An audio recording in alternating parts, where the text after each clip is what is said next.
Did you know that in 1983, 90% of America's media was owned by 50 different companies? Take a guess. How many do you think owned the same amount of media in 2011? If you guessed 6, then you would be correct. To start off my video, I want to inform you of those 6 companies and what they own. I'll start with General Electric, also known as GE. They own Comcast, NBC, Universal Pictures, and Focus Features. Next is News Corp. They own Fox, The Wall Street Journal, and The New York Post. News Corp is one of the 4 companies I will talk about today, along with Disney, who owns ABC, ESPN, Pixar, Miramax, and Marvel Studios.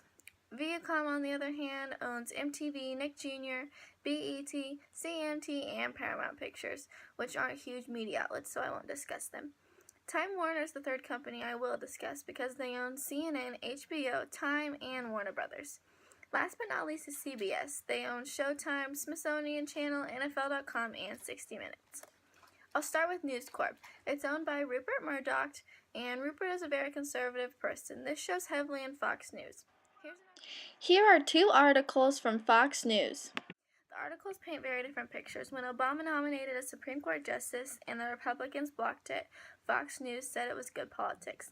And when Donald Trump nominated a justice and the Democrats tried to block him, Fox said it was bad for the country and they needed to grow up. Disney is a stock-owned company, meaning that there are thousands of people who own a small portion of it. Disney is good at balancing their position politically through ABC and creating an unbiased news source. Here is an article on the recent altercation with an American airline attendant and a customer from ABC, and then one from New York Times. These articles, though from different sources, both of them sided with the customer and stated the same facts. This is just an example of how 2 different companies posted the same thing, so obviously they aren't biased. CNN and Time are 2 subsidiary companies owned by Time Warner, who are also non-biased. HBO, on the other hand, is another subsidiary company owned by Time Warner, who has 2 news-type TV shows, and they are both biased. For example, Bill Maher has a show on HBO where he talks politics. He is very biased, and he is very liberal, and it shows in his show. But on the other hand, CNN has many articles for both political views.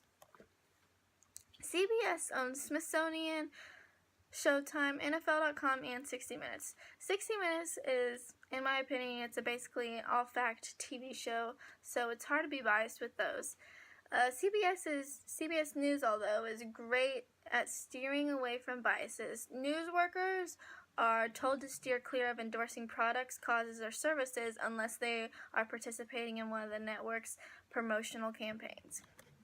You probably have a favorite artist or author. Do you follow them on social media? Maybe, maybe not. Do you have a favorite news source? If yes, think about how many other news sources you read or watch or pay attention to at all.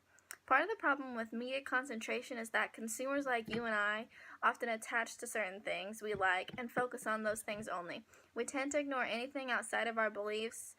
When doing that, it causes us to become single-minded, and after a while, we believe our way is the only way. And eventually, if companies continue to join together, we could end up with only one news source, and if they don't have 2-sided articles, we might become a narrow-minded country. And then these are my sources. Thanks for watching my video. Have a great day.